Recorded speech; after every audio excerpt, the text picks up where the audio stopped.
the courage to feel what you feel in the present moment. As you become present to your world, then you feel what you're carrying. That usually if you're being rushed and hurried out of your minds, you don't bother paying. You try to pave it over, block it down, shut it down, turn away, turn it off. But try as we might, it comes up again. The grief, the outrage, the raw fear.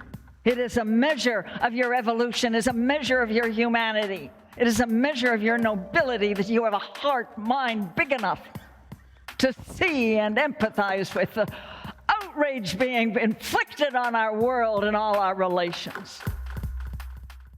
Welcome to this deeply special episode to a woman that if you have not heard of directly, you will have heard some of the work she has brought into the world. From the Great Unravelling to the Great Turning to systems thinking to active hope. Here we pay tribute to the beautiful soul Joanna Macy, one of this time's most authentic and visionary teachers who really gave us permission to be present to the emotional reality of the systemic issues we face. Joanna left her body on Saturday the 19th of July 2025 in her 96th year.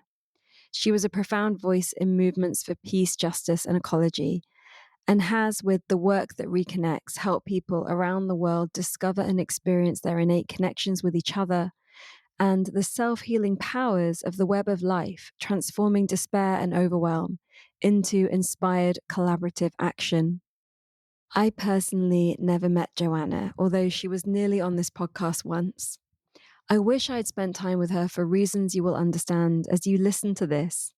And yet I know I have met her and spent time with her, as what she has offered has had such a strong influence in how I see the world and how I live my life, either directly from her or through the many people that her legacy flows through, many of whom are past podcast guests and friends and people in my community.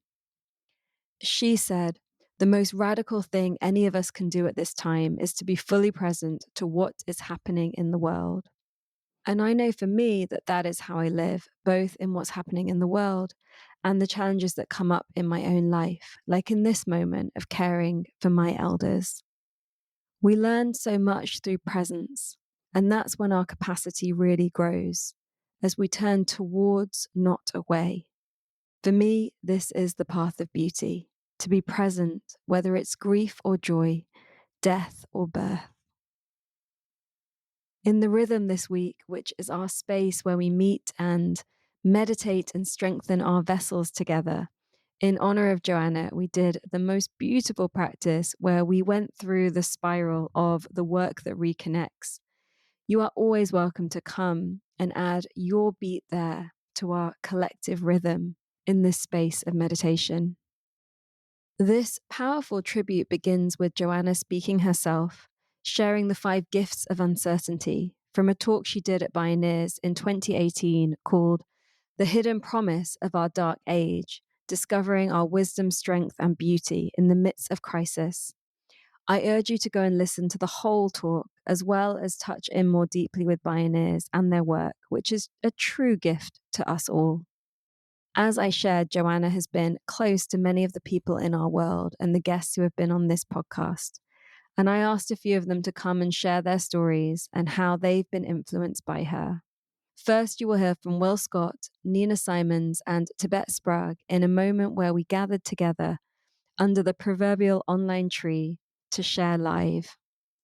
All 3 of these wonderful souls I met at Pioneers in California over the years.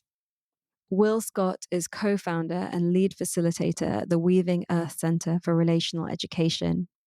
Nina Simons is an award-winning social entrepreneur and visionary thinker. In 1990, she co-founded Pioneers with her husband and partner, Kenny, and is now chief relationship strategist. And in the talk that you will hear from Joanna, she introduced her on the stage. Tibet Sprague is a communitarian technologist working for a world where all beings can thrive. He is the only one that hasn't been on the podcast yet. And they all joined from the States. Then you will hear from UK-based Jules Wingfield, a catalyst educator and healer, Louis Weinstock, a transpersonal child psychotherapist and social entrepreneur, and Phoebe Tickell, who is a scientist, system thinker, and founder of Moral Imaginations. For those of you who don't know, Joanna Macy, PhD, was an author and teacher, was a scholar of Buddhism, systems thinking, and deep ecology. She interweaved her scholarship with learnings from 6 decades of activism.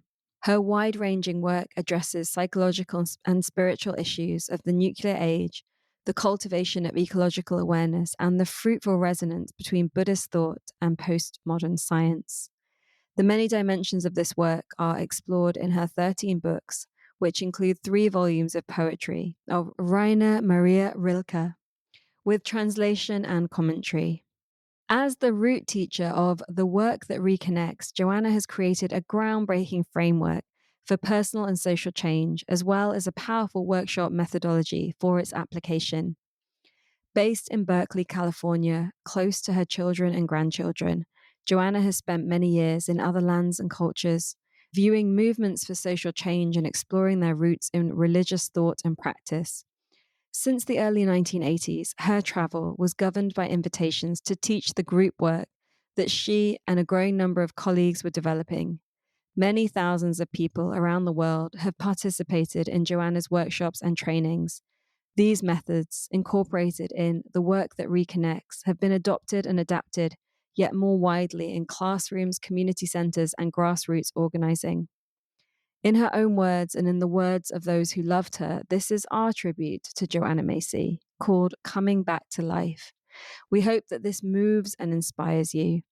We offer this episode in reverence to the deep love, presence, and compassion that Joanna brought to this world, and with the belief that each one of us has something to offer these times. Welcome to All That We Are, with me, your host, Amisha Tala Oak. On this show, we explore the weave between activism, the sacred, creativity, and regeneration, the spaces where our inner and outer worlds dance. From healing trauma to nature connection, to new technologies, to ancient wisdom, it's time for us to move beyond silos and into an integrated way of being. Every one of us has ideas and personal experiences to share that can lead us to a more beautiful future. Despite the challenges we face as a global community or the pressures we meet in our daily lives, when we stop and dare to listen, to ask ourselves the big questions, and to share what we are already doing and envisioning, we create the futures of our wildest dreams, and we begin to embody all that we are becoming, and all that is possible.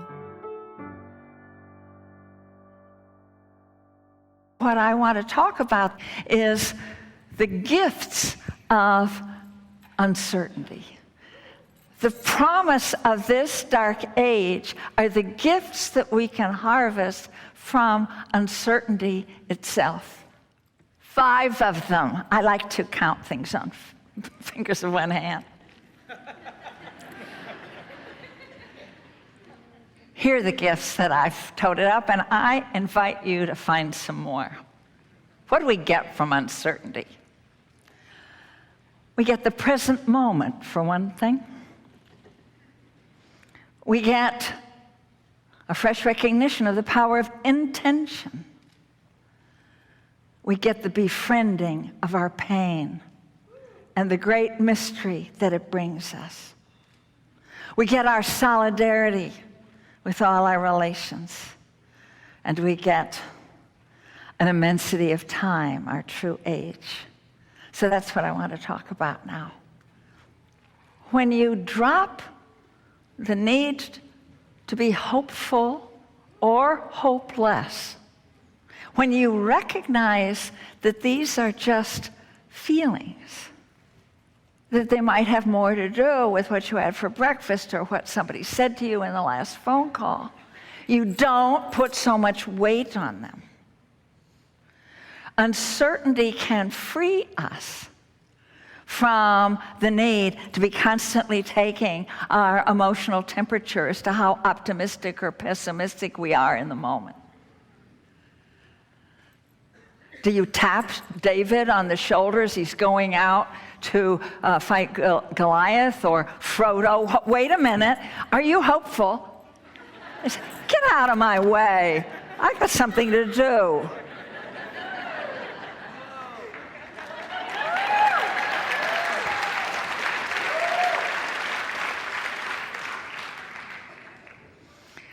And in that, you said that game of hopeful, hopeless is conjectural. It takes you out of the immediacy of the moment, which is where you're moving and where your strength is, and your alertness.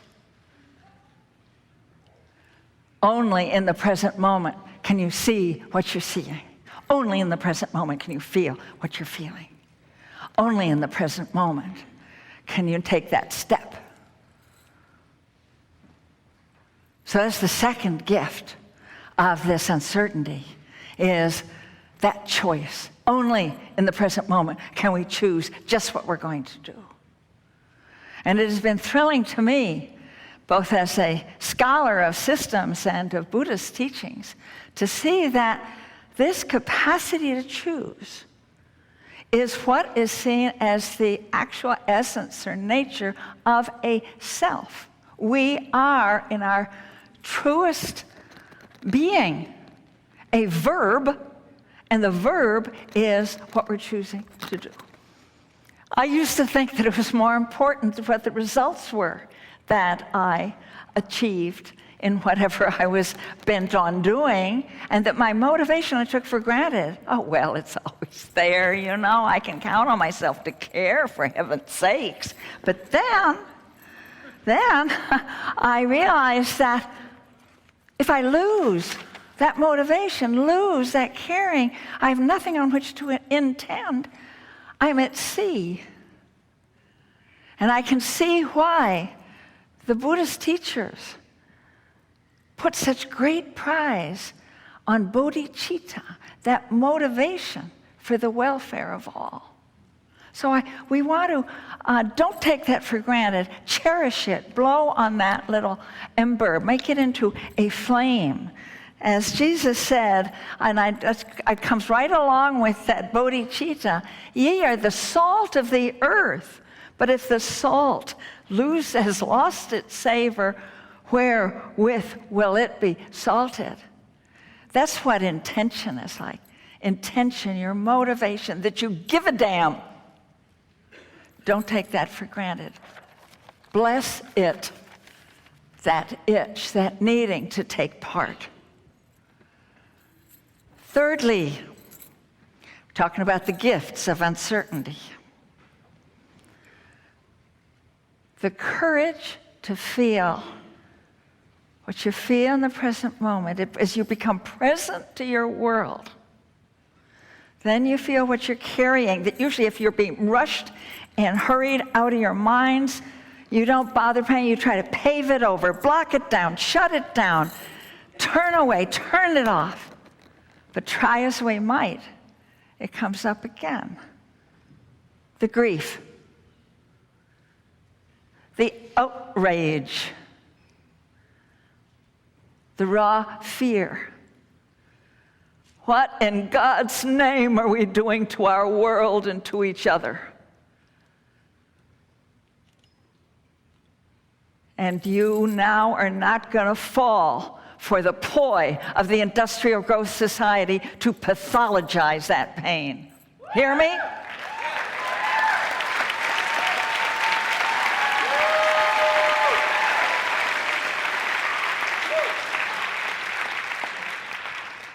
Don't let people, therapists or well-meaning friends, try to explain it away in terms of your personal biography or that time of month.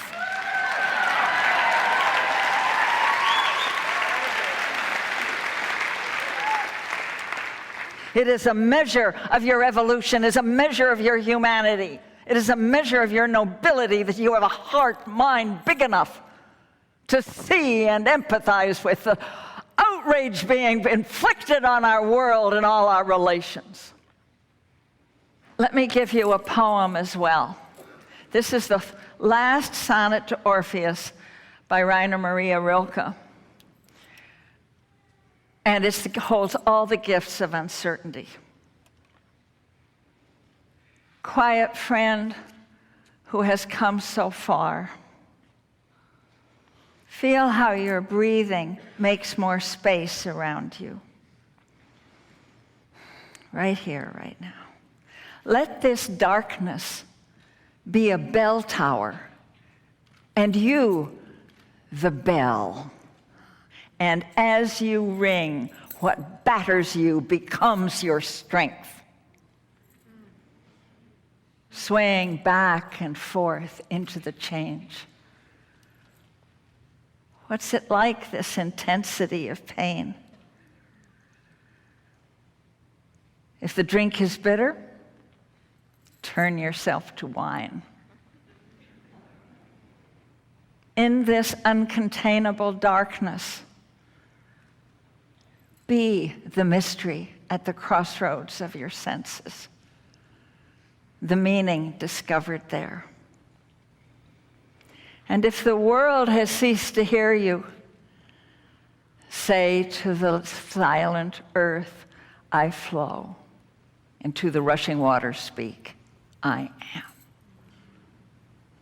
Oh, see, my brothers and sisters, that, as the poet saw, that is the meaning of the pain we feel for the suffering in our world. It means that we are inextricably, livingly connected. It is our body being savaged. And we are not separate. There is nothing that will ever happen.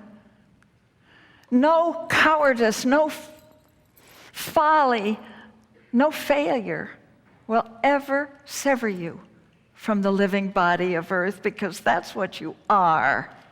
And this earth is waking up now.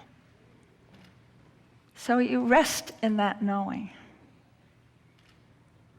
And know also then that the pain that comes up is just a gateway into which you go into a communion with the living world that is fearless.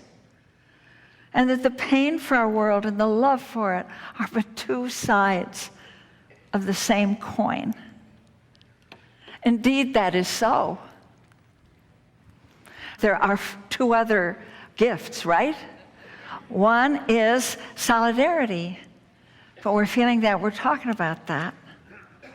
Solidarity with the life forms. It was so beautiful to hear Nina talk about, from dolphin to prairie dog, that we're waking up into the family, to our kith and kin. We're linking arms. This blessed unrest, as Paul Hawkins says, this largest social movement in history.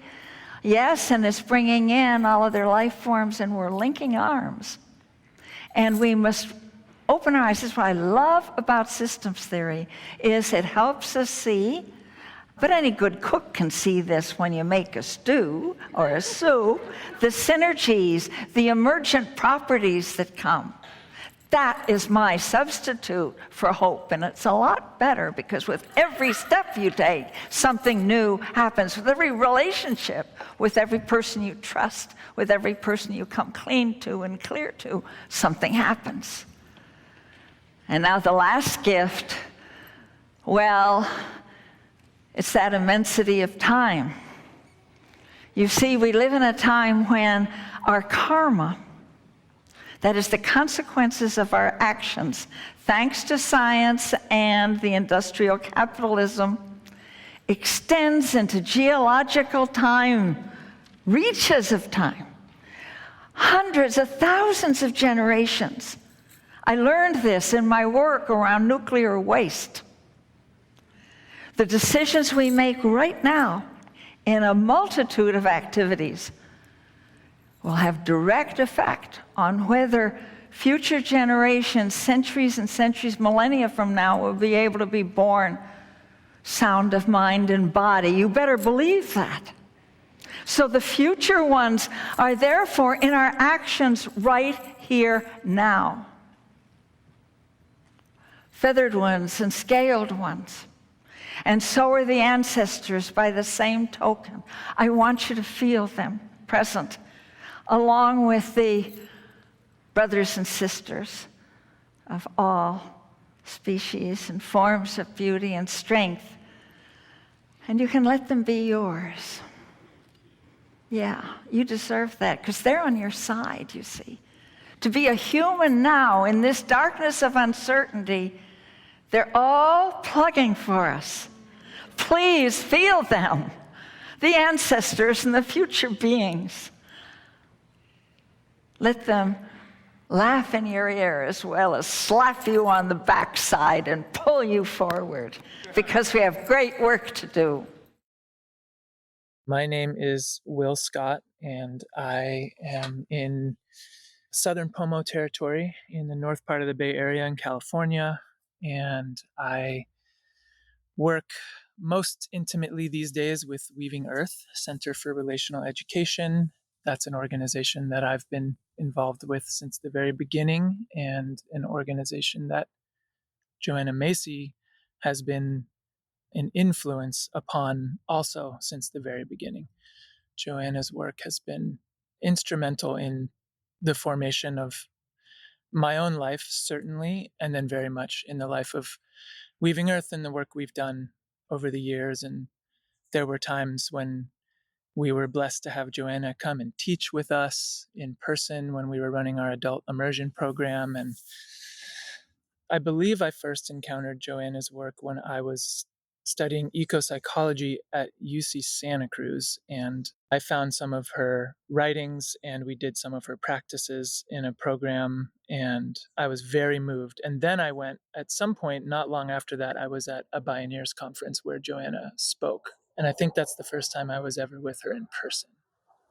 The story that came to mind when, Amisha, you prompted me to think about, sort of catalog through my experiences with Joanna, and two things came to mind. And one was that Joanna was the first person who I met who contextualized the moment of this human story that we're in through the lens of the Great Turning and the Great Unravelling. These two simultaneous unfolding processes that we're in, where one of them, the Great Unravelling, is sort of the coming undone of the life support systems of the planet because of the impacts of capitalism and colonization and supremacy systems of all kinds, that we're experiencing this unraveling of care and of life and of our ability to be there for each other, and that unraveling is happening in real time around us. And then at the same time that there's this great turning happening, which is a response and a global effort towards recognizing the sacredness of all of life and our interdependence with one another, and that these systems which have created the unraveling are actually not the only way that it can be, and that we have an opportunity as human beings in this particular moment to turn the tide, hence that title of The Great Turning. That's how I understood it. And when I first heard that framing from Joanna, it really landed in me as a way for my young self to orient towards sort of the work of our times. And the story that really moved me happened many years later. This was probably 10 years ago now. I went and saw Joanna in Berkeley at her house right before I was leaving to lead a wilderness trip with a group of men. It was a men's trip. As I was departing, I asked Joanna, just kind of just like as we were saying goodbye, I was like, any words for the men on this trip? Like anything you want to tell us before we go? And she said, and I don't know the exact words, I wish I did, but she said, remember that the unraveling and the turning are actually not these like parallel unfoldings. She said, remember that the great turning needs the great unraveling in order to happen. We have to go through the initiation of all of this destruction and all of this pain and all of this trauma in order to arrive on the other side towards the great turning. They need each other. It's part of the birthing process. It's part of the initiation of this time to actually have to bear the pain and the challenge of the unraveling. And I just had never quite heard her say it that way before. And to have them not as these sort of opposing unfolding things, but as actually one process, one unfolding story that actually require each other, it shifted how I have oriented since then in an important way. So that's the story that came to me. I miss her already, and I was away overseas during the time of her passing, which unfolded over days in a hospice sort of liminal space. And I was far away, and I was with so many people who were also tracking her, and we were gathering at sunset every day to send our prayers. And it was hard to not be nearby because I have often been nearby, and it was such a measure of Joanna's global impact to be quite far away and feeling how many people where I was were also tracking and connected and praying and with her. And so it was beautiful and difficult to not be nearby. Yeah, and I'm grateful for her life. Thank you. Thanks, Will. Yeah. Beautiful. Yeah, really beautiful, Will. Thank you. Mm-hmm. I was also tracking her hospice. This is Nina Simons, and I'm the co-founder and chief relationship officer of Pioneers. And it seemed like it went on for weeks. And every morning and every evening, I would dip into her caring bridge, and I felt like I was getting a transmission of what was going on as she was departing this world. And I remember being so moved that even in her leaving this life, it felt like she was teaching us about how to let go, how to move toward change, and how to embrace the isness of it. And it felt like I was in that liminal space in community, as you say, Will, with thousands of people, I think, all over the world through the course of her passing. You know, I've had the honor to be mentored by a lot of people through Pioneers, some of whom have known that they were mentoring me, and some of whom just mentored me by their presence. But Joanna was certainly among the most influential for me. You know, one of the biggest things that she gifted me with, God, I miss her too, but I'm also so grateful for her. And I can feel her in us all. I used to think that if I told people how much I loved this earth, that they would think I was crazy. And Joanna gifted me with a model that I could wholeheartedly accept and embrace how big that love is and unabashedly share it. And that was a huge gift for me. I love still her deep commitment and courage in challenging the unquestioned biases and norms that we tend to carry. Like, I remember being in a workshop with her as part of the Work That Reconnects, where she had us go into pairs, and one of us played the part of a being from the future. And the being from the future had to interview the other one about what they did to survive and succeed through the great turning. And I realized in that moment that even though I'm often filled with the hope and sense of options and possibilities from pioneers, I still carried within me a bias from our deficit culture that said we may not make it.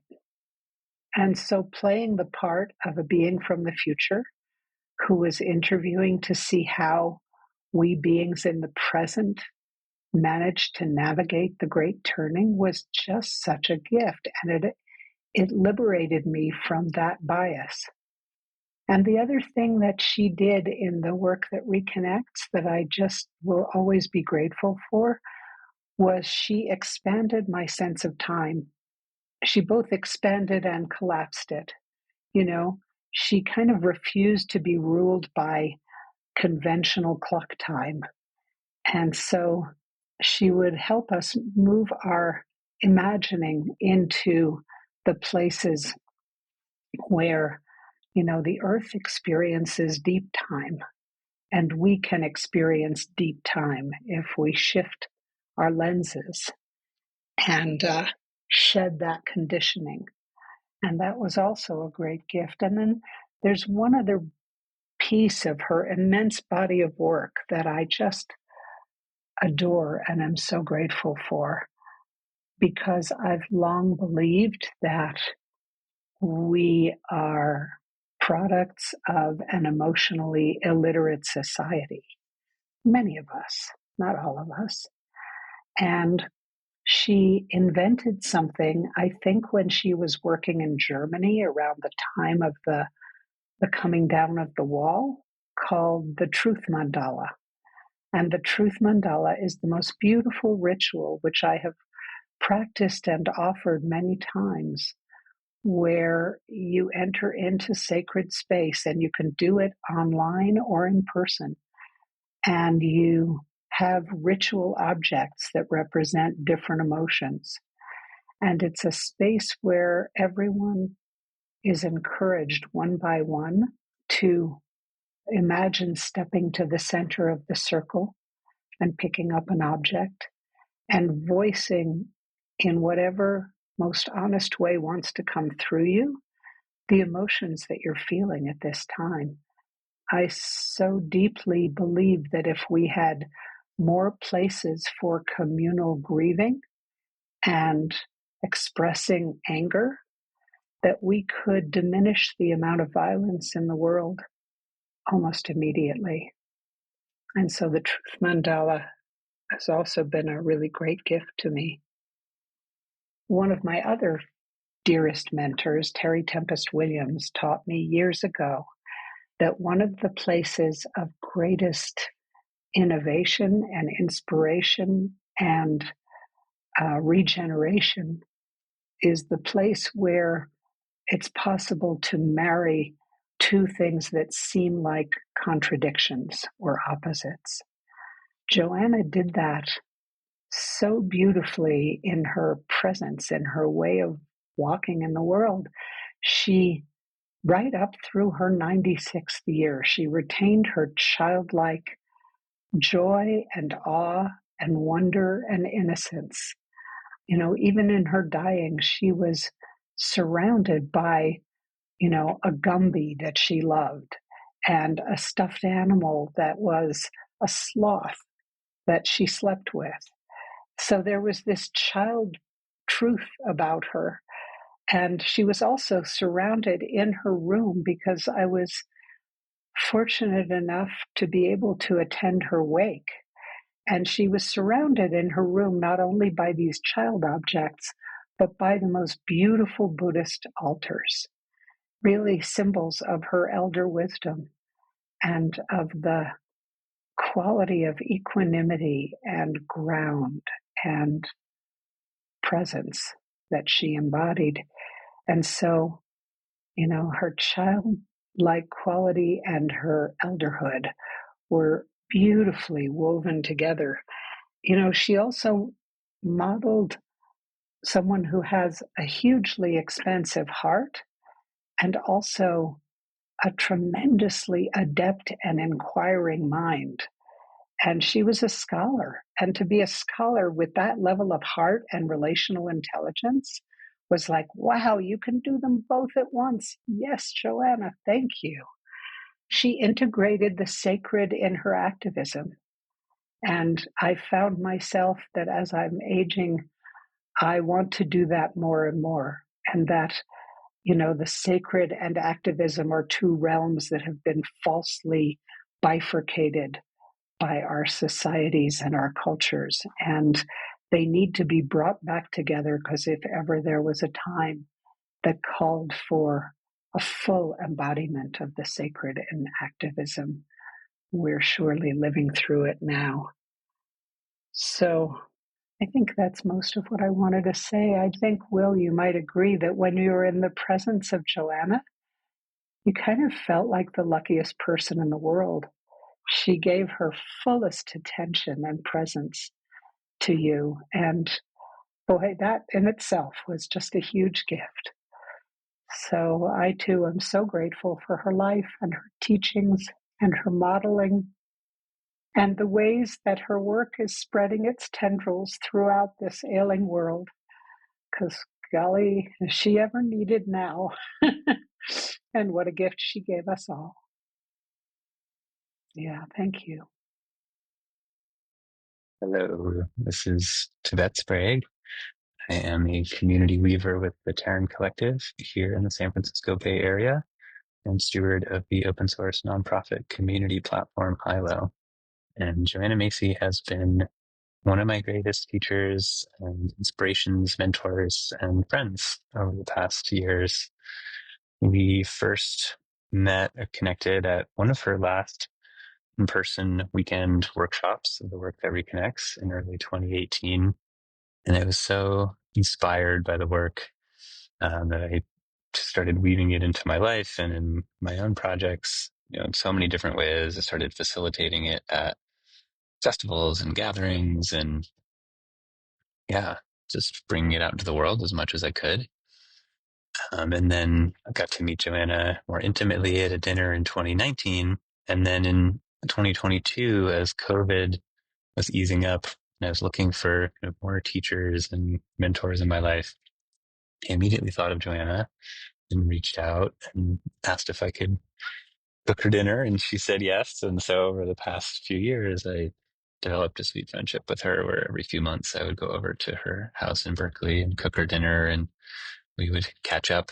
She would tell me stories of her time in India and doing nuclear activism. And then she would ask me questions about my work and offer wisdom and insight and motivation. And it was just such a delight to be able to spend this time with her. Even in her final years, as her memory started to decline, she was just so full of life, just a constant kind of sparkle of joy and gratitude in her presence. And so I felt like I couldn't really help but be caught up in the magic and wonder of life being around her. And at the same time, she continued to stay so connected to what was happening in the world, reading the news, trying to understand it all. And you could just see how easily she could kind of move through the spiral and like live into her work that reconnects in such an embodied way. So she would be in this state of pure joy and gratitude and then just move so kind of adeptly into grief and rage and genuinely process those feelings, move through that into visioning, into hope, and into action. And so I felt like she was just this embodied example of how to live this profound work.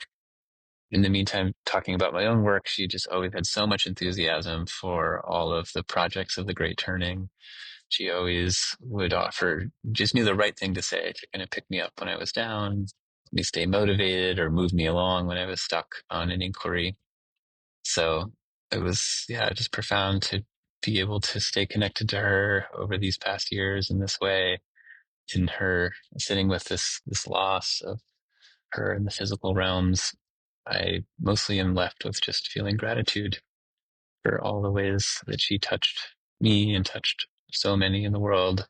And I think as an ancestor, she's going to continue to be able to offer so much to all of us. I'll also name the Shambhala warrior prophecy as one of the most profound transmissions that she carries and has offered to the world. It's impacted me in so many ways. So thank you, Joanna.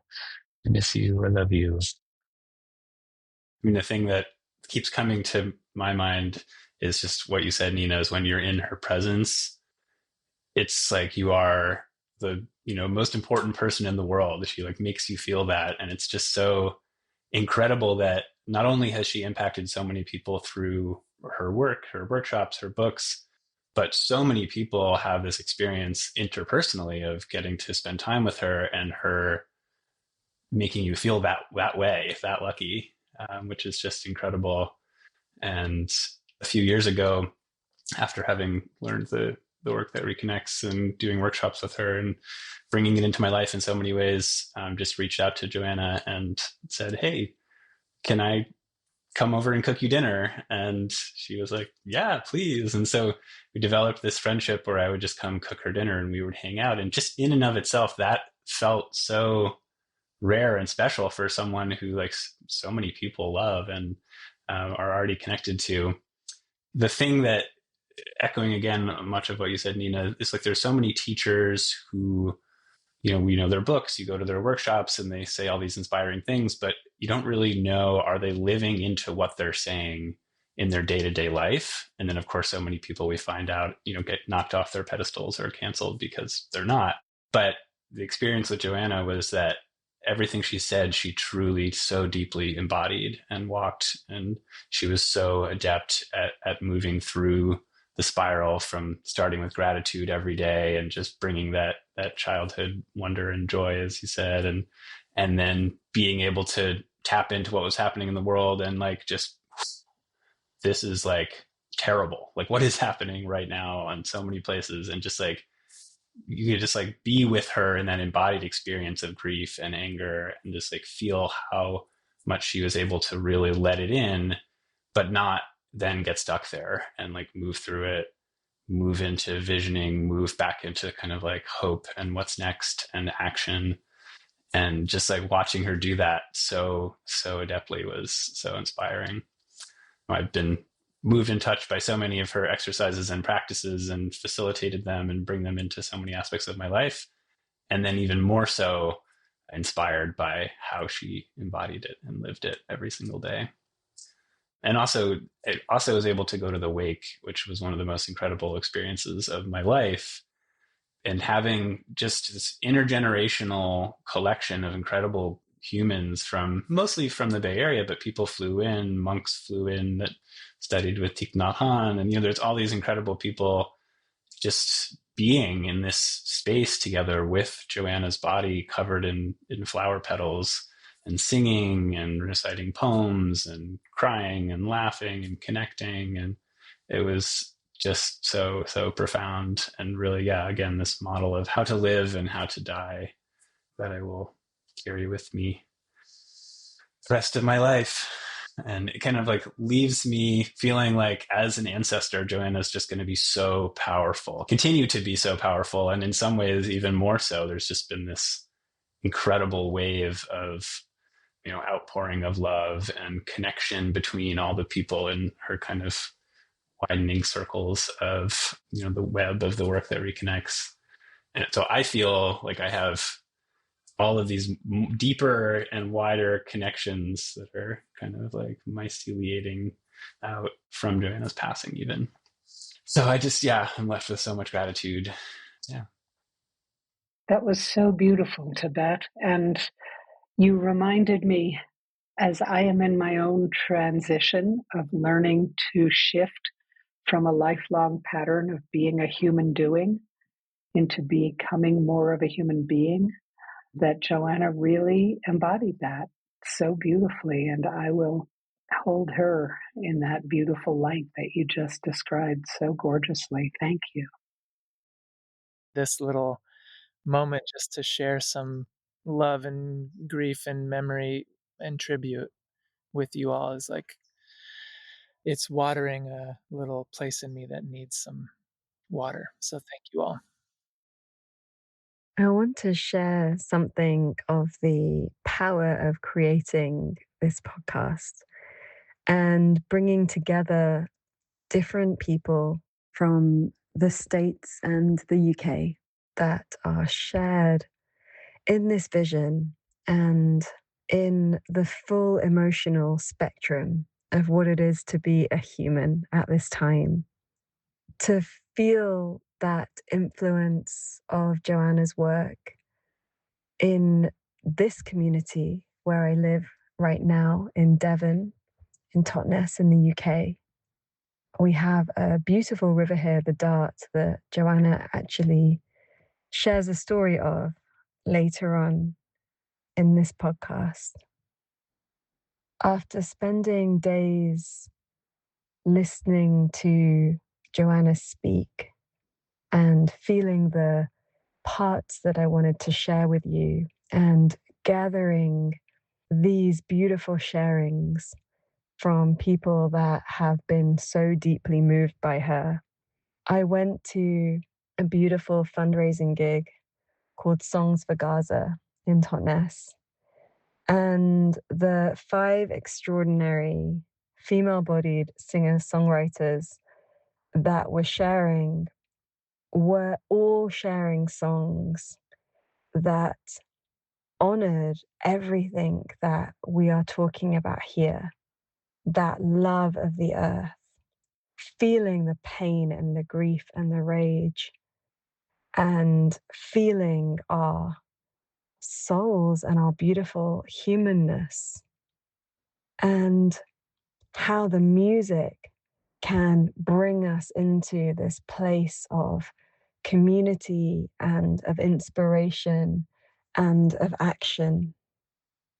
Each of the artists that shared are locally based in Devon: Anna Ling, Billy Marie, Bryony Greenhill, and Holly Ebony, and Palestinian artist based in Bristol, Jude. Each of these performances were so incredible, and Holly shared her tribute to Joanna, and I wanted to share with you her words and her song. And one thing that I'm also feeling is how much I want to go and share this podcast with the River Dart.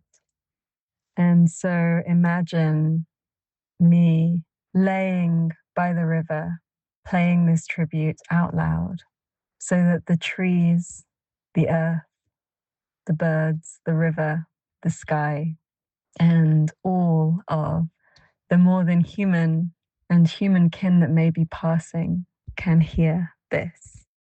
And what I really heard in the music is this call to courage, an embodiment of being fully here and fully present in everything that this life is, and to not be ashamed of how we feel, to not be crushed by everything that's too much, and instead to keep weaving together in our solidarity. I know that for me, the work of Joanna has helped me see that I'm not too much, and that my feelings are not too much, and that my love and inspiration and vision is not too much, and that it's all needed here, that we need to be these beautiful, bright, embodied humans, fully listening to the more than human world and to each other, and to that divine spark that lives in us, and living in our activism for what beauty we can create. Here is Holly Ebony. I first met the work of Joanna Macy just after the 2018 IPCC climate change report was released. And at the time, I was mothering a 4-year-old. Somehow, all the narratives around climate kind of health of my childhood had sort of disappeared. I was very conscious.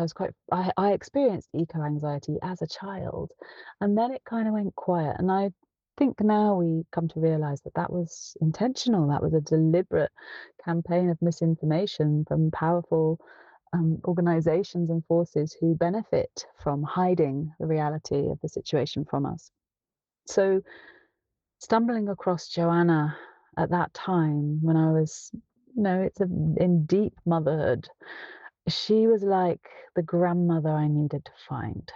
And hearing her just speaking on videos, summits, seminars, it was so beautiful just to have this presence of solace, this big overview. So yeah, I felt like Joanna Macy was a real gift in my life at that time, and I studied her work for a while under Lydia Violet Farshid Harutunian, who's an amazing teacher in her own right. I, I mean, all of Joanna's work is about resourcing. It's about finding resources deep inside ourselves, in our wider communities, in our ecosystems around us. She herself has been a real resource for me in that way. So I'm hugely grateful for her presence in my life, and that will ripple on and on. Even now she is gone, she leaves behind this incredible legacy that we can turn to and use and evolve. And I wrote this song, Born for These Times, when it was Joanna's 91st birthday. It was during coronavirus 2020, and my own father was dying at that time. So it's a real reflection on some of those resources, some of those lessons that Joanna's helped me to access. Because we are a species who operate collectively, and we're bringing what we're bringing, each of us, our life history, our ancestry, even our trauma sometimes. We're bringing our experience, and that equips us with something. It doesn't have to be the one tool that's needed, because we work together. We were never meant to do it alone. And that's what this song's about.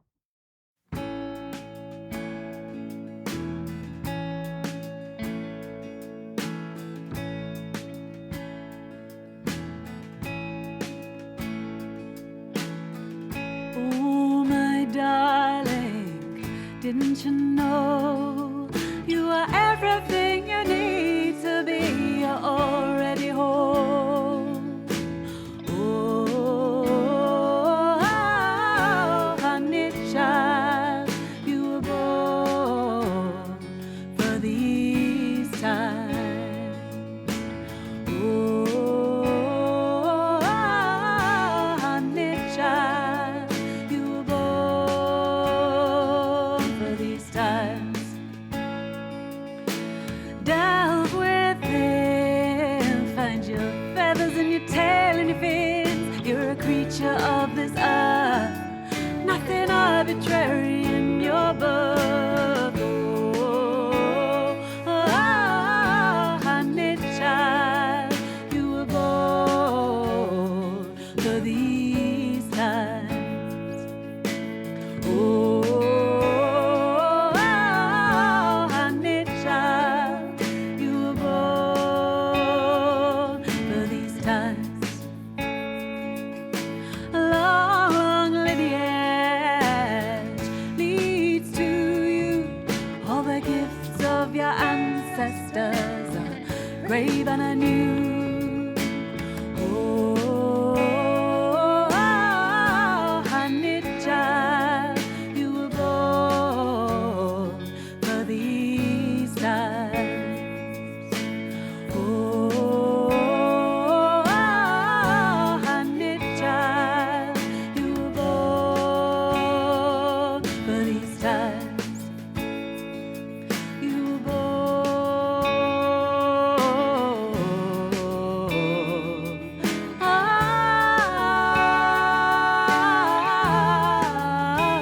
for these times. Oh, you sweet old sage, you're a beacon of the sage. Grandmother sitting on my bed, a palm of solace on my head, saying, oh, honey child, you were born for these times. Oh, honey child, you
I am Louis Weinstock. I am a psychotherapist and a grief worker.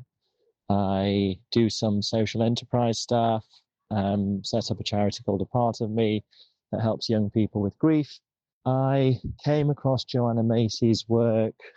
I feel like it was probably 9 years ago or 10 years ago when I was working in a hospice in Hackney, and I came across some of her teachings on working with grief for the world and grief and love for the world. And it was actually a video that I watched of her where she was just delivering this beautiful sermon about how we can take care of our grief for the world.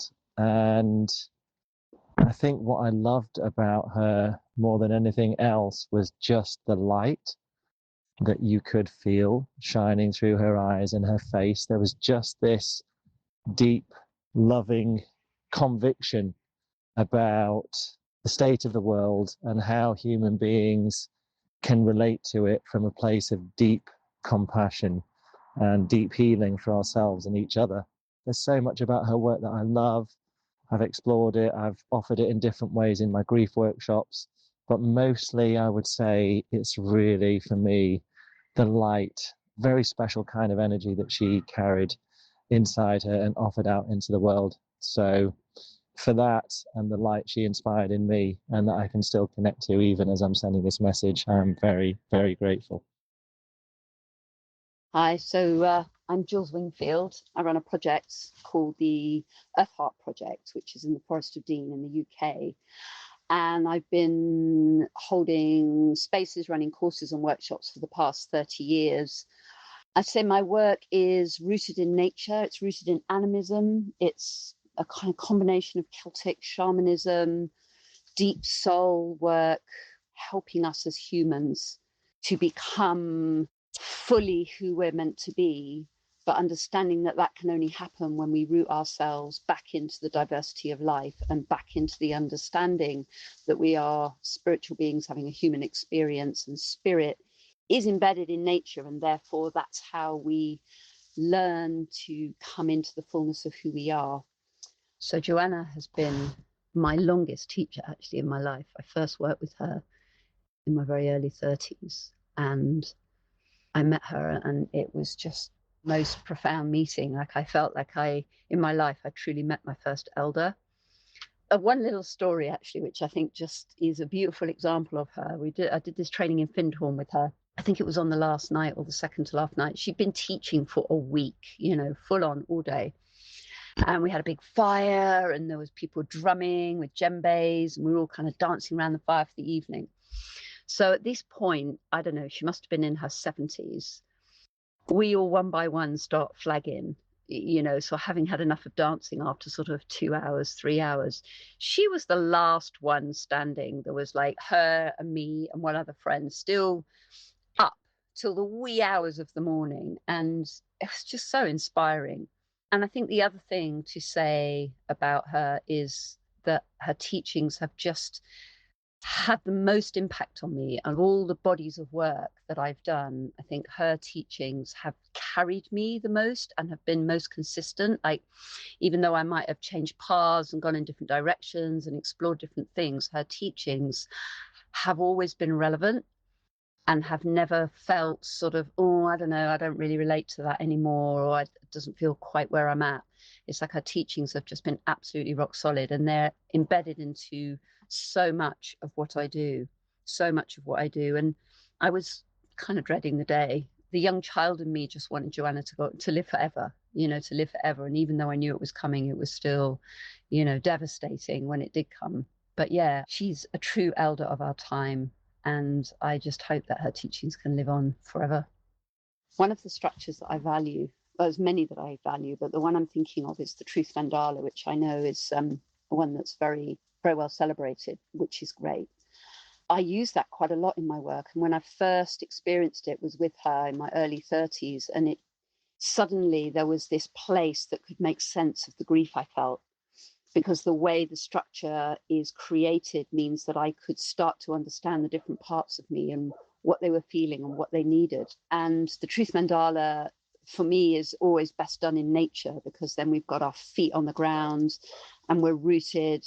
The space, then, whatever people are feeling and whatever needs to come through, we're not confined in a space in a room, and that can feel overwhelming for people if people are really expressing a lot. But when we're in nature, like in a forest or in a wide open field, it's like we can all be held by something so much bigger than ourselves, and therefore all of those feelings that are moving through us are more manageable. And I remember Joanna talking about this specifically, and it really touched me. And it's one of the practices that I've probably held as a thread through my work the longest. I live my life in widening circles that reach out across the world. I may not complete this last one, but I give myself to it. I circle around God, around the primordial tower. I've been circling for thousands of years, and I still don't know. Am I a falcon, a storm, or a great song? This poem is one of the poems that brings me closest to Joanna. It's Widening Circles by Rainer Maria Rilke. And as many of you will know, Joanna translated his Book of Hours with her co-translator, Anita Barrows. And I wanted to start with this poem because it just reminds me so much of Joanna and what she gave the world and what she embodied and lived, and also where she is now, completing a final widening circle out into the world. And we don't know if she is a falcon, a storm, or a great song now. My name is Phoebe Tickell, and I am a systems thinker, a scientist, and I call myself an imagination activist. I'm the founder of an organization called Moral Imaginations, whose mission is to catalyze a just, regenerative future by igniting humankind's moral imagination. And this organization and this body of work came out of my relationship and learning from Joanna. And she's had such a huge impact on my life and my work. And so it's especially an honor to speak to her life and our relationship and the way she has irrevocably guided and shaped the person I've become and the work that I feel called to bring into the world and do many, many other myriad ways too, many relationships and decisions and ways of being. So I wanted to speak a little bit to some of the different qualities of Joanna and also tell some of the story of our relationship and how we got to know each other. We met in 2016, in June 2016 to be precise, at one of her final 10-day intensives. It's safe to say that the experience changed the trajectory of my life. I had just finished being an academic scientist and had trained as a biologist. I was working as a researcher at Imperial College London and had been feeling the call to do something different and bigger in a sense. Not bigger in terms of more impressive or ambitious in the traditional sense, but I had become convinced that the issues of our time and the challenges I could see were definitely not technical challenges. They seemed to me to be imagination challenges, challenges of the way we see ourselves, see each other, see the world, and imagine the future. And I didn't know where I was headed, but in speaking with a very dear friend of mine from childhood called Morgan Curtis, Morgan had suggested that I come to Joanna Macy's intensive. And not knowing anything about Joanna's work, I had a look online. Morgan had framed this in the following way. She said, I know you don't know this person's work and you're not familiar with her, However, she is a deep ecologist, a systems thinker, a Buddhist, and an activist and a writer. And these are all things that you talk about being as well. These are all things that you embody.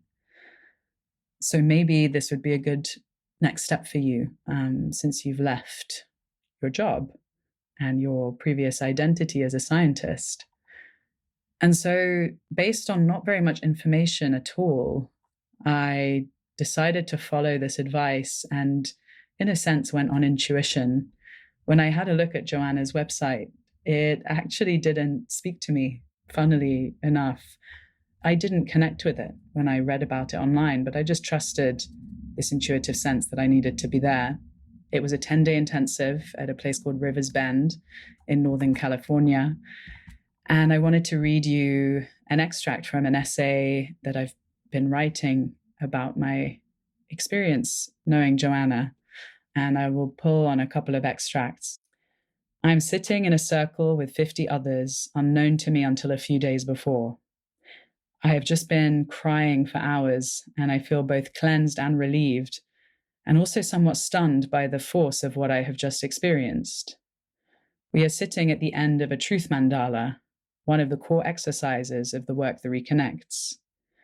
Over the course of 3 hours, one by one, we have all taken up place in the center of the circle where we have spoken to our grief, our anger, our emptiness, and our fear. The grief is symbolized by a pile of dead leaves, the anger by a strong and sturdy stick, the emptiness by an empty bowl, and the fear by a big cold stone.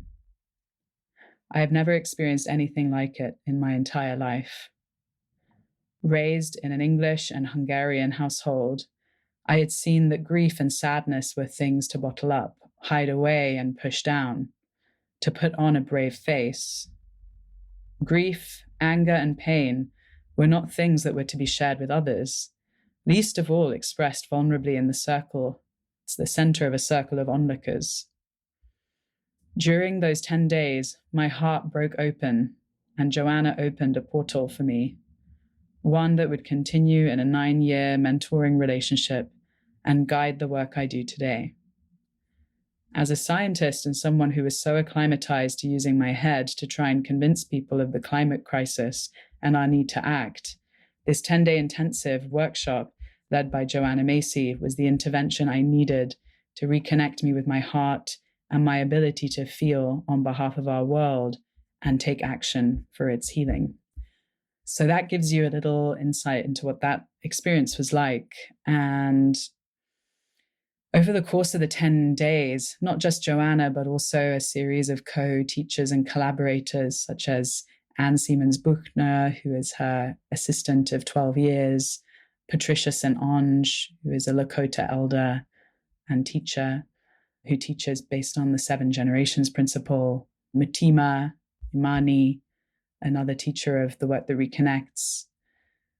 This group of incredible teachers and mentors guided this group of 50 of us over 10 days through the 4 stages of the spiral, coming from gratitude, honoring our pain, seeing with new eyes, and going forth. And in that time, as I said, Joanna opened a portal for me. She opened a portal and helped me make sense of what had become the most important thing in my eyes to work on, which is to help people remember to come alive, to take action on behalf of our world, and to reweave ourselves into relationship with each other, the earth, and with future generations, as well as with our ancestors in the past. And these became the core pillars of Moral Imaginations and the organization and the work I do today. So that intensive was 9 years ago, and it basically started a 9-year relationship. And over the last couple of years, especially from 2021 to 2025, we spent a lot of time together, both in person and on Zoom and on the phone. And I would go and visit her in Berkeley and stay at her house. which as she became older became more and more important because she was inviting different people, her close friends and allies and collaborators, to stay with her. It's difficult to explain all of the ways Joanna influenced me, but there were a couple of really important parts of our relationship and what she guided me in. I mean, the first really obvious thing is she introduced me to the term moral imagination. And when she said those words on the intensive, something cracked through me like lightning.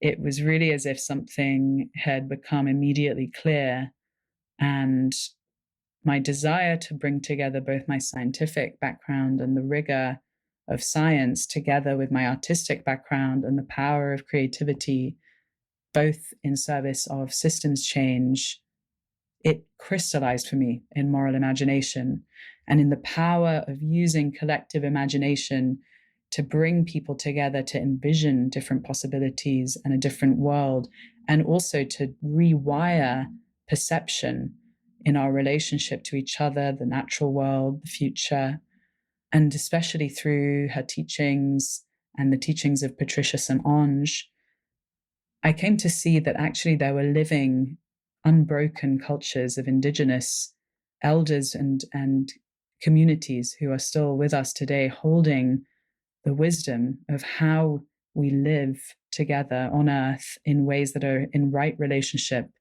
with each other and with the natural world, and takes responsibility for the future and actually sees future generations as beings who have a right and a stake in the present.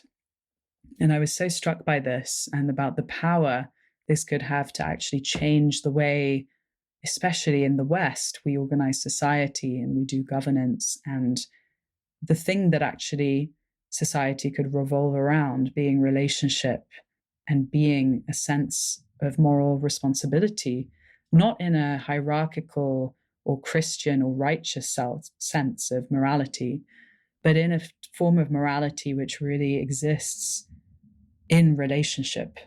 It's a sense of responsibility and duty that comes from caring about the world and about each other and about all living beings. The second way that Joanna opened a portal and in a way gave me some of the keys to the doors that I have stepped through to do the work I do today is that she introduced me to something called the Shambhala Warrior Prophecy. Joanna taught me that the Shambhala Warrior Prophecy should always be said out loud, that it shouldn't be written, and so it should be passed down through the spoken word. And so I wanted to read it for those who are listening and may not have heard it before. And the prophecy is rooted in Tibetan Buddhism. It's a Tibetan Buddhist prophecy, and it's over 1,200 years old. So it's an 800-year-old story. And when I heard this story, again, I felt as if I was receiving the codes for what I was meant to be doing.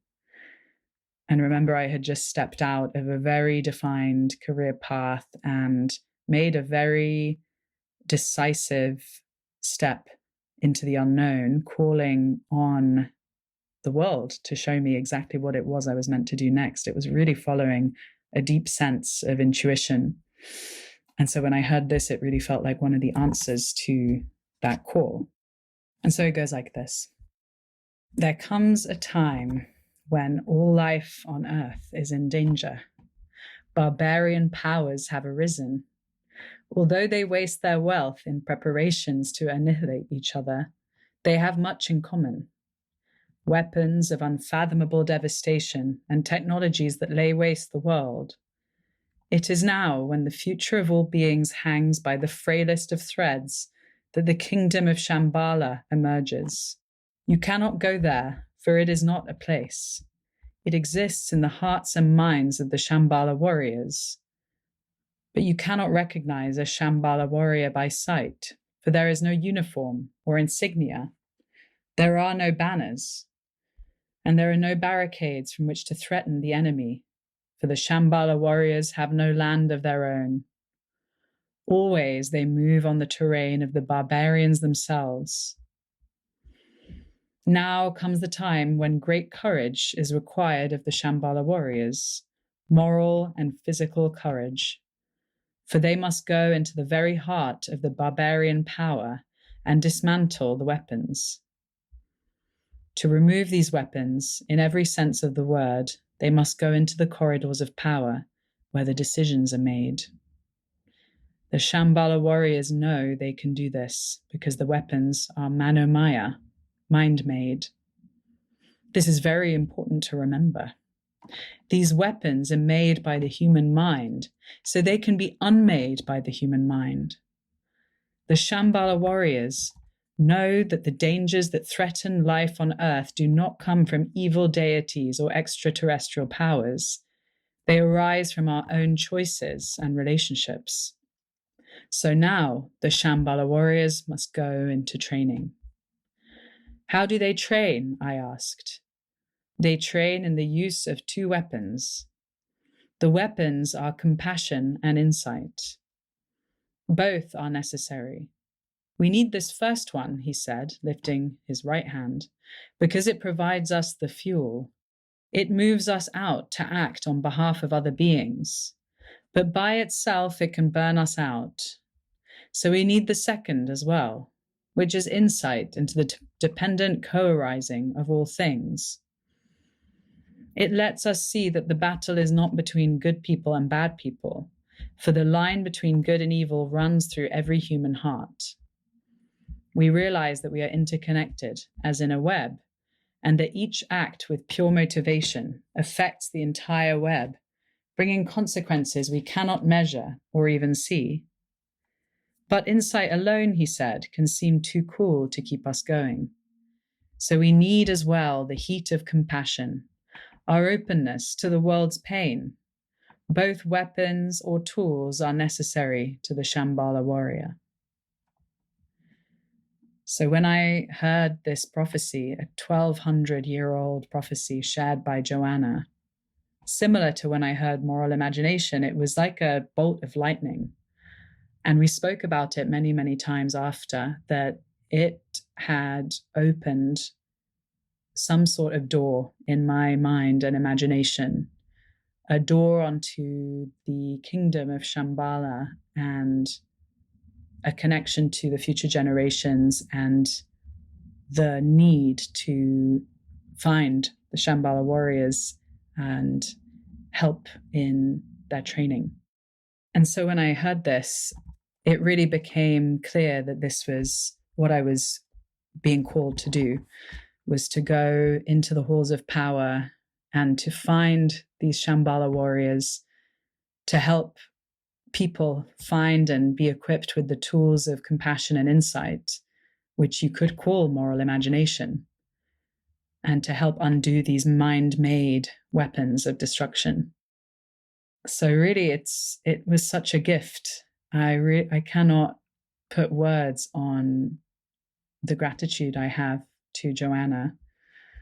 And the third way, I guess she had a huge impact on my life, was in her way of being.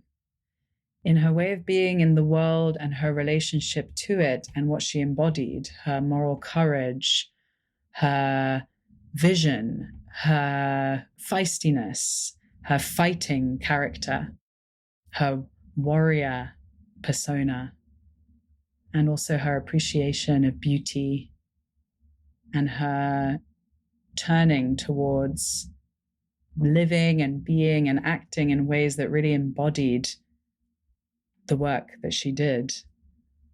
And as the Shambhala warrior prophecy says, each act that we do of pure motivation affects the entire web, bringing consequences we cannot measure or even see. And so a lot of what she imparted to me was a really embodied learning of a way I wanted to be in the world and a way that she embodied. And she really gifted me, I guess one of the biggest gifts she gifted me was her undying eagerness and enthusiasm about whatever it was I was doing. And many people experience this enthusiasm and joy. She was so unwaveringly committed to supporting the work I was doing. And I remember when I first published The Impossible Train Story, which is one of the exercises of moral imagination, one of the first tools that we created. It was in April 2020. And I remember being on a Zoom call with her when she just heard it, and she almost jumped out of her seat with excitement and enthusiasm and said, "We must get this into the hands of everybody. We need everybody to hear this story. We need it to activate their moral imagination. And we have to organize a webinar." And we immediately, she jumped straight into organizing a webinar. And that was really how she was with a lot of the moral imagination work. She wanted to know everything, every detail. She wanted to be involved as much as she could. And obviously by that time she was 91, but I would tell her everything, meticulously go through the workshops we were doing. I remember we did a project, we did a project with IKEA, bringing moral imagination tools and practices to 200 of IKEA's top leaders. And Joanna wanted to hear every single detail afterwards, and what happened and how did they react and what did they think of this exercise and how did they respond to this and who said what. And so we had a really rich relationship over the last 5 years, especially, of really being in this co-delight and discovery, because I felt like I was discovering this work, the moral imagination work, over these last 5 years, and Joanna was discovering it alongside me. And some of that work was deeply connected to the Work That Reconnects. I mean, what Joanna would say is that the work, as she referred to the Work That Reconnects, so she'd say, the work has found its way deeply into you. She really believed that the work was like a living being, an entity, and it had come and sort of inhabited me and was wanting to be expressed in a new way that was appropriate for these times and for younger generations and for institutions, and that really embodied the Shambhala warrior prophecy. And so it felt as if I was continuing her work. And I talked to her about this, do you see this as the continuation of the Work That Reconnects, and what's my responsibility there? And she would say, this work is continuing the Work That Reconnects, but it's adapting it in a new form, and it's your own. It's, she was very clear about that. She would say, this is also about your creative sovereignty and something that is coming through uniquely you. And I think that was so moving and touching and for me. And I cried on many occasions when we'd be speaking, because it felt like such a profound generosity of what she had opened for me, in a sense gifted to me in what she'd opened up for me, and these portals that had opened through our relationship. I mean, even the Shambhala warrior prophecy and moral imagination, and her profound contribution of the Work That Reconnects. I wanted to read another excerpt that I wrote about what it was like to be in Joanna's workshops, just to give you a taste. Being in Joanna's workshops was decidedly a deeply transformational experience. Not transformational in the way you might say, aha, and realize something clever, or learn something you might not have known before, but transformational in the way they brought you closer into contact with the sacred essence of what it truly means to be alive and of life itself. Her beauty, her fragility, and our deep moral and sacred responsibility to act in service of all beings. Her workshops had no frills, but rather a childlike nature in their simplicity and innocence, mixed with an electric sense of aliveness and presence that was poignant, beautiful, and moving. Many people would say that when you were with Joanna, it was as if you were the only person or people that existed for her in the whole world. That's how present she was, and her attention was wholly undivided, and yours when you were with her. I think at the core, Joanna's work reconnected people to their truer, more authentic selves. She reminded us of our basic common innocence and our ability to access curiosity, wonder, and play at any time. She embodied and imbued the essence of what it meant to be a bodhisattva. But unlike a traditional monk, somber and detached from the world and all possessions, people, and things, she was fully in the world, in the relationships with it, and in it itself. She embodied a vital aliveness with such intensity you could almost hear the crack of an electric current, a wicked sense of humor, and an almost erotic life force that meant many people fell deeply in love with her and with the earth. So that's just a little bit about who she was and what she embodied and how she brought alive the work that she did through her very being. To finish, I wanted just to read one more piece, which was part of a tribute I wrote to her after I heard about her passing. So it was Sunday morning after she'd passed the night before.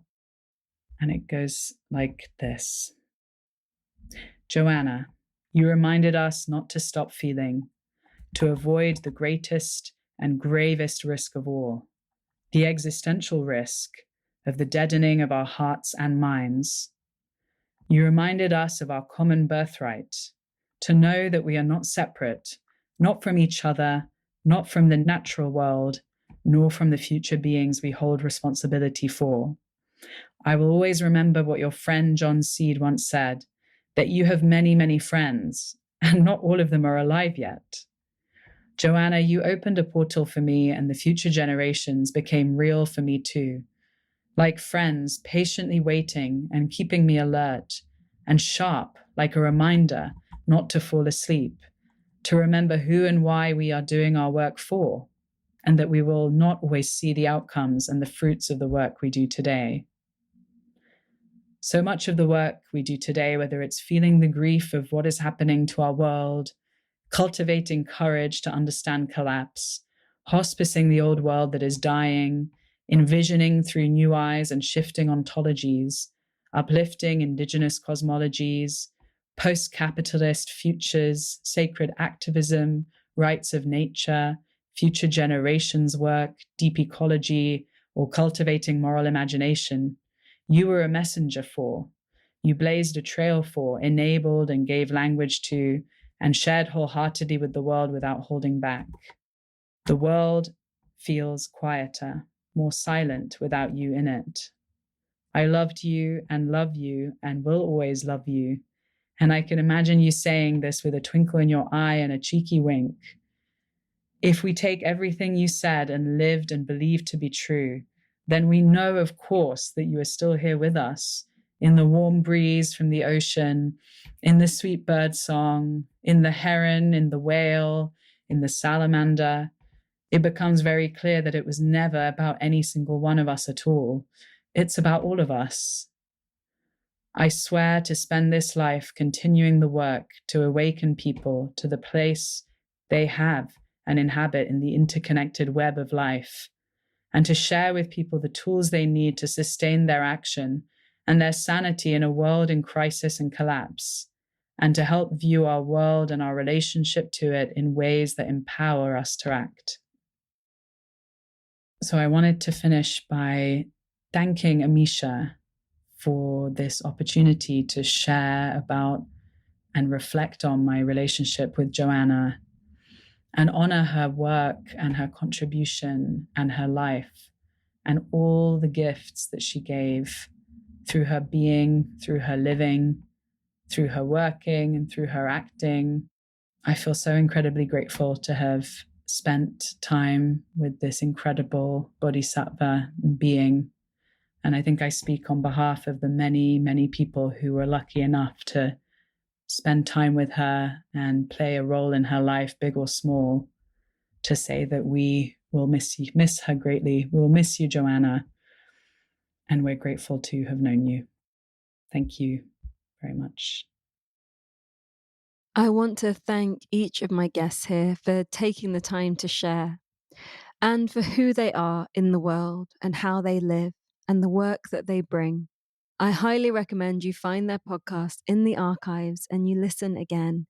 There are links to their organizations and projects in the show notes. And of course, please go and read Joanna's books, World as Lover, World as Self, Rilke's Letters to a Young Poet, A Wild Love for the World, Coming Back to Life, Active Hope, How to Face the Mess We're in Without Going Crazy, and Widening Circles. You can find out more about her and her legacy at joannamacy.net, as well as through the Work That Reconnects, where you can become a facilitator of this work and get more involved with the community at workthatreconnects.org. I want to share with you her 5 vows, and then I leave you with her voice to close. These clips of Joanna speaking are from a session she did for Deep Adaptation and their community with Jem Bendel in 2020. The 5 vows are: I vow to myself and to each of you to commit myself daily to the healing of our world and the welfare of all beings, to live on earth more lightly and less violently in the food, products, and energy I consume, to draw strength and guidance from the living earth, the ancestors, the future generations, and my siblings of all species, to support others in our work for the world, and to ask for help when I need it, to pursue a daily practice that clarifies my mind, strengthens my heart, and supports me in observing these vows. I hope that these vows serve for you as a prompt to contemplate your relationship with each of these things and as an invitation to live these vows as we create something more beautiful here together. Thank you so much for listening, dear hearts. Let your love for this world become action. Let your grief become grace, and let your voice become a prayer. We've been given this beautiful life, this beautiful planet.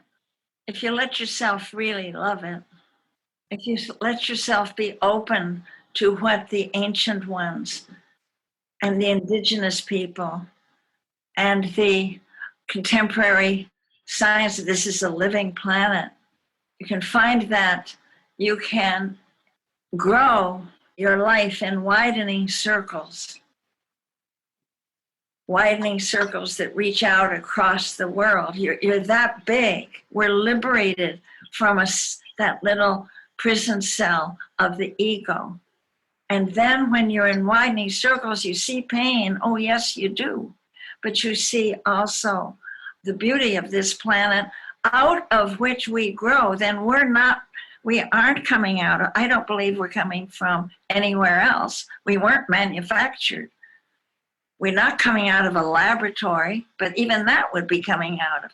So that this, we can plumb and just turn to, again, our gratitude for life and for the love of this. And when we see, oh my God, things are going to be bad. You see, what's falling apart is a demented system. It is a system, a political, economic system of the industrial growth society.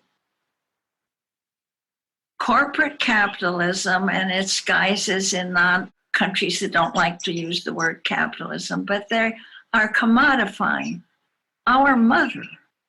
They're breaking her up and eating, devouring that. This needs to come apart. And so we look at this, how can we love this world as this demented and destructive political economy dies? We go into a system, what we call in systems thinking, positive disintegration. This happens actually at every stage of the evolutionary as we evolve from one level of evolution to another. The old codes, the old appetites, the old fears have to come apart. The armor has to be taken off so that the soft, sensitive skin and fingertips, so that the vulnerable parts, eyes and lips and ears, can grow so that we can grow in connection. It's only to connect. We grow and learn in connection. And the industrial growth society forgot about that because you can't build connection in a factory. But now we try to acquaint people so that with the necessity of this, maybe, so that they don't blame each other. It's the blaming the system. Otherwise, they turn that this is all because of Trump or all because of the Mexicans trying to get into the States, or, we blame each other. That's pointless. We've all made a huge mistake. I was just thinking that that last sonnet of Rilke's that I love so much. And he says, "And if the world has ceased to hear you, say to the silent earth, I flow, and to the rushing water speak, I am." So we experience our interexistence. I had a wonderful revelation at the Dart River where a wonderful swan spoke to me the year my husband died. The earth is alive, as you know. We can awaken to that, awaken that the earth holds us. The poets know that. Our ancestors knew that. The early ones know that. And to be with our mother as she's suffering, do we not want, could anything be sweeter than to be with her in this hard time? Do you look at your watch, say, I can't bear it, I don't have time to be with the suffering of my mother? We discover our love all over again. Music's wonderful, rushing rivers are wonderful, poetry's wonderful. I think this is the most exquisite moment on earth. I think the conversation we're having now is the conversation we all need to have. We all need to fall in love again with what is. And what is an exquisite planet with wonderful arts and great species. And we have a chance to move together and not blow ourselves up and not kill ourselves with these misplaced fears. I just received a painting that I look at. And it's a painting from a friend I've never seen because he's on death row at this San Quentin prison. He painted a woods, like a woods you go through, like Dante found himself in the woods in the middle of his life. And then in the woods, he has in the distance, his name is Orlando, and he painted a window. And the window is open and there's a white bird flying through. And I saw it as an angel of death first, and you look through the window and there are fields and oceans and waters beyond. And I saw, oh, that's my death. He's painting my death. So I think at Buddha fields around the universe, people are lining up to be born on earth right now, to be here now, because this is a moment of such exquisite realization.